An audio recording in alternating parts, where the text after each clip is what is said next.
Good day. We are going to take some, I think, pretty cool pictures in my little makeshift studio, and they will look like this when we're done. So hopefully that is something you find exciting, and if so, come along for the ride. All right, welcome. Today we are going to take some artistic pictures of these cactus blossoms. This is a little cactus, I forget the name of it, that I've been growing for a while. It finally bloomed after several years. They're really nice, and I thought they might make a nice image. So one thing about the type of photography I like to do, it's I guess you might call it more art than traditional photography. I am hoping to someday get good enough at producing these images to have something that people might like to buy and hang up on their walls. But, that's why I'm here, to practice and hopefully get some feedback and maybe inspire all of you to do something similar. One of the challenges I think I've found, again, because I'm not the world's best portrait photographer, or I would say I'm not even a bad portrait photographer. That would be an upgrade. I have, I've really focused on flower photography because it's just kind of where my passion lies. Anyhow, let's go ahead and get started. I think I'm going to do a couple different shoots with these. The first one I'm going to do is my old standby. I have this piece of glass board here. It's a dry erase board. It's made out of glass, has a metal back on it, and it's intended for dry erase markers. It came with a frame, and it's not something that I'm ever intending to hang on a wall, but it makes an amazing platform for shooting pictures like this, because it gives a really nice reflection. I think that if you had a mirror, and I think they're called front side mirrors, where the top part is the reflective part rather than the bottom part, I think that might work too. I have tried white, I've tried some other colors, and none of them look good other than the black. So I found black works the best for this. We're going to shoot it in this video on a black background, and let's see how we go. So today I'm going to be shooting with my Nikon Z9 and the 105 f2.8 macro lens.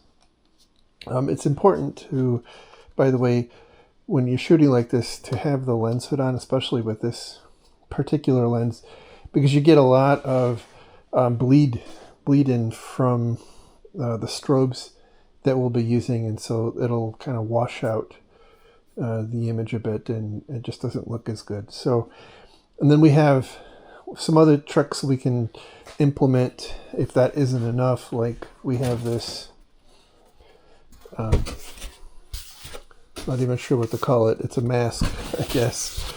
It has the geometry of the sensor, which is 4x3, and I can hang this up and just kind of orient it so that the camera can only see through the hole here, and that way whatever the strobes are doing, you don't get any spurious light coming in from other angles. Just makes the image a lot cleaner. So one thing that I don't like about this board is that if you look at it wrong, it gets dirty. So one of the challenges, or one of the things that comes along with this kind of photography, is a lot of cleaning. I don't know if it's important, or a little trick that I've learned is running with the direction of the picture makes the streaks, the inevitable streaks, not as visible. Let's say invisible, but not as visible. I probably need to get a different rag, but this is what I've got. Let's see what else. So I'm gonna move this back out of the way a little bit. I am going to hang this guy up. Okay. Yeah, this kind of ugly contraption here is, it's a little tripod type thing I built, or assembled, I guess, not really built, for the purpose of making the camera both mobile and giving me an adjustable arm. And then on the front of that arm is a little geared tripod head that lets me kind of do some fine adjustments, up and down, left and right, and tilting. So it works. I would certainly love to have one of the salon studio tripods that has the counterweighted arm and whatnot, but those are just ungodly expensive. So, all right, this is basic setup. What we will do is, I think we'll top light it. And so for that, I have this, it's a Flashpoint 1200 joule strobe.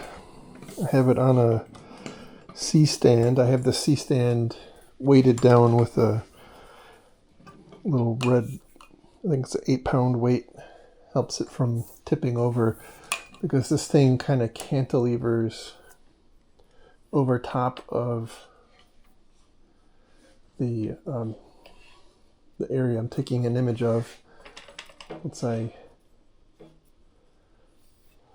make some adjustments. So we will pick a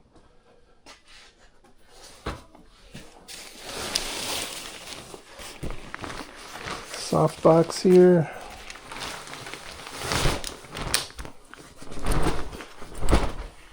It's pretty big. Should give nice soft light. Help. Okay, so first thing is to kind of get it situated like that. Get our cable out of the way. And then we make it go up.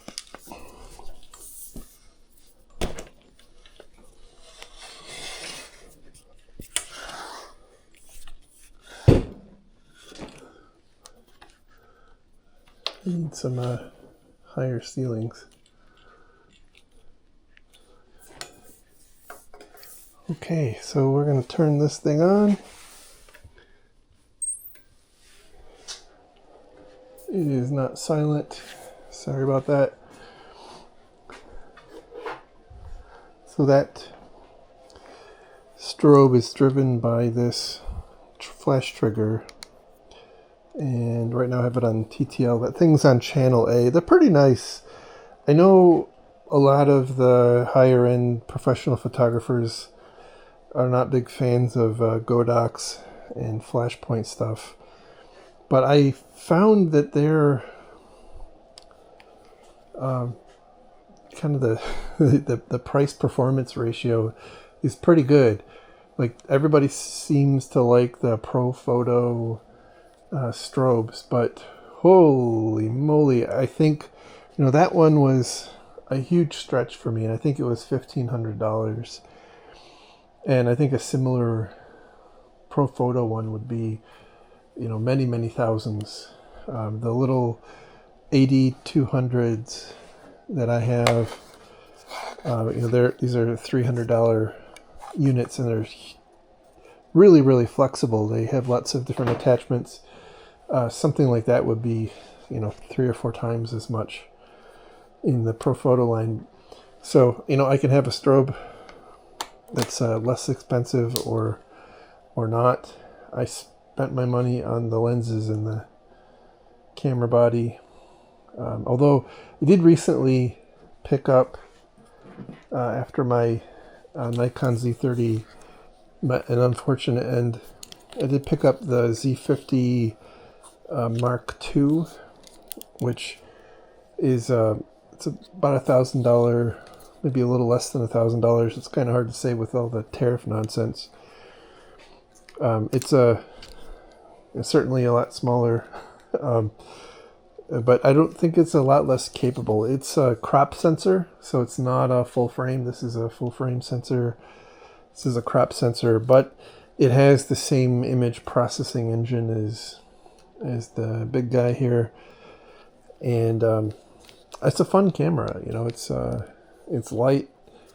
It does good stuff. I did get the Z30 fixed, by the way. That was not terribly expensive. The lesson I learned there is, don't use those dummy batteries and leave it plugged in all the time, because it'll fry the main board in the camera. So who knew? Okay, so now into the meat of it. I've got three of these blooms here, and we're gonna just kind of arrange them midway on the table.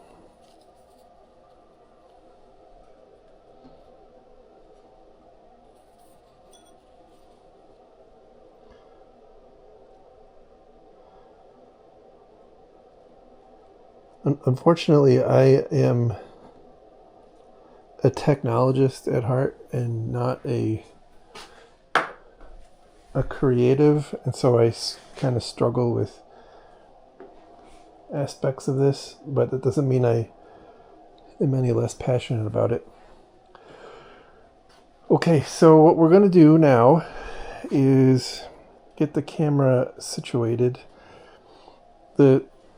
The idea here is that we want to get the lens kind of lower, not at the level of the glass, but just a little bit above it, so we can kind of point down and get a nice reflection. That's the plan anyway. Let's give it a shot.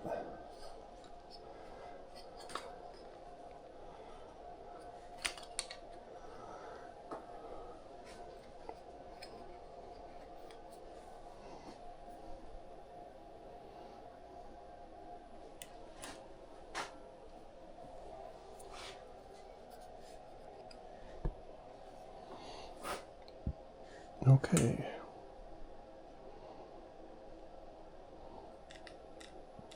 So we're gonna crank up the aperture a bit, back us up a little, point down a little, and I have I have a couple things set up, hopefully, so you can follow along a bit. I have this field monitor, which my phone is recording, and I also have the live view, the back of the camera, being recorded on my laptop. So hopefully that gives you a good sense of what's going on, and you can kind of see the reflection pretty well. So as a setup, I think that's pretty nice. I have the strobe in TTL, which It's probably not going to stay that way. I am going to use this remote trigger here.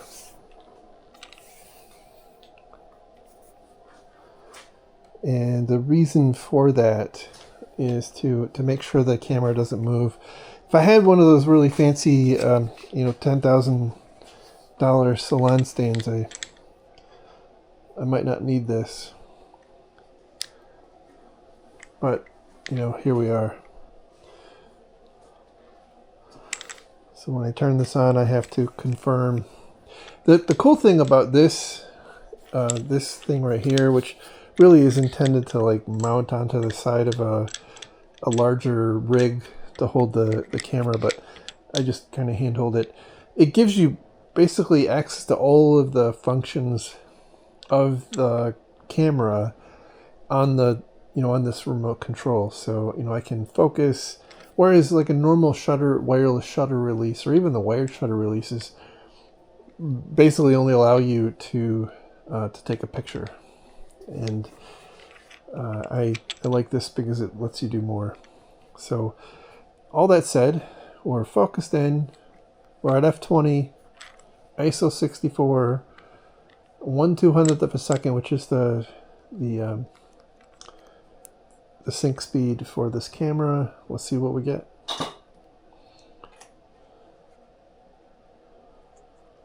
Hey, look at that. That's not so bad.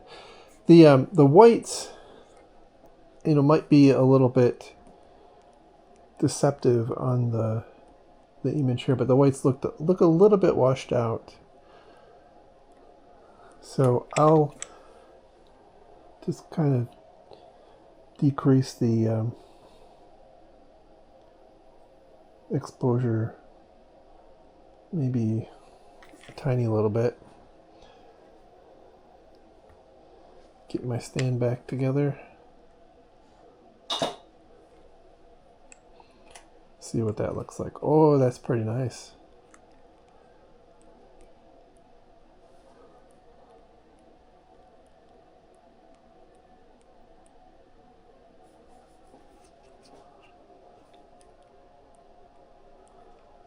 So one thing I'm noticing is it's pretty, the focus is pretty good, but there's a lot of depth here, and so I think even at f20 it's just not capturing much. So we'll try going up to, that's the shutter speed. We'll try going up to like, I don't know, let's go crazy, f36.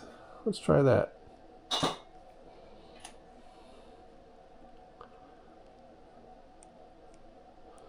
And that looks pretty nice.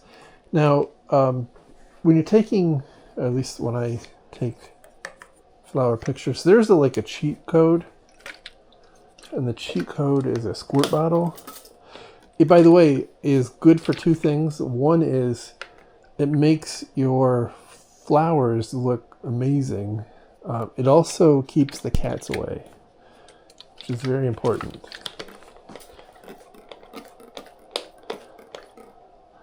So give it a couple good squirts. Let's see what happens.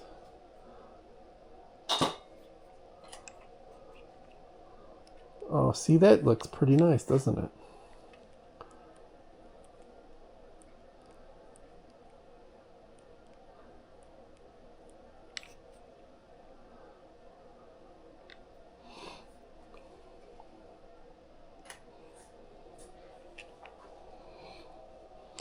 All right, so what I will do now is I'll reorient these in a couple different ways, and then again, I'm not an artist. What I'll do is move over to my desk, and we'll get these into Lightroom and edit them there. So let's take a couple more. Several days later. Now we're out of the studio and at my desk, and I have Lightroom open here, and I've got the images that we took and a couple of others uh, ready to go. So, one thing I noticed up front is that the exposure, I think, was kind of misreading how bright it was based on the screen, and so that tells me that I really have to get into the habit of using the histogram rather than just what it looks like on the screen. So shame on me, lesson learned. But here we go. So this is the first one we took kind of straight out of the camera. It looks pretty good. I'm just gonna hit the easy button and see what happens. And as you can see, that looks that looks pretty good. There's I think some tweaks we can make. We can lower the contrast just a little bit. I think it has a little bit too much saturation, and the coloring is not kind of true to life the way it was. Um, let's see what else can we do here. Yeah, can bump up the whites a little bit, just avoid clipping, and then we can crop it. Since we live in a social media world, we like everything to be 16 by 9 or 9 by 16. And I think that's pretty cool. Very minimal editing needed. So now these next few are after I kick down the exposure, which reduced the power on the strobes, and you can see that they're a fair bit darker. So I'm gonna ignore most of them except for I think this last one. Maybe this one. Let's see.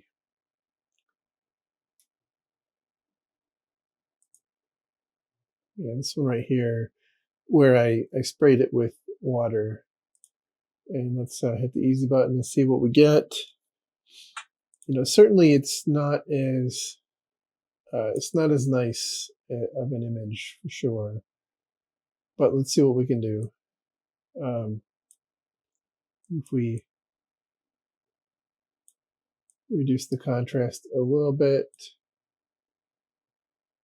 perhaps reduce the saturation just a bit. See what we got. Kick up the exposure a bit more. See, we got some clipping going on, so we'll back off on the whites.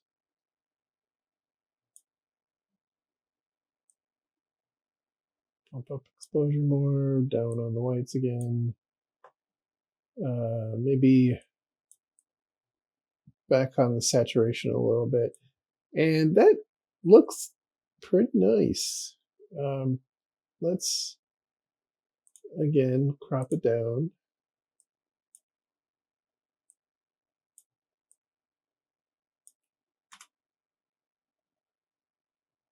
That's pretty nice. I don't think it's my best work, but this is a demonstration, so hopefully you can kind of see what's possible.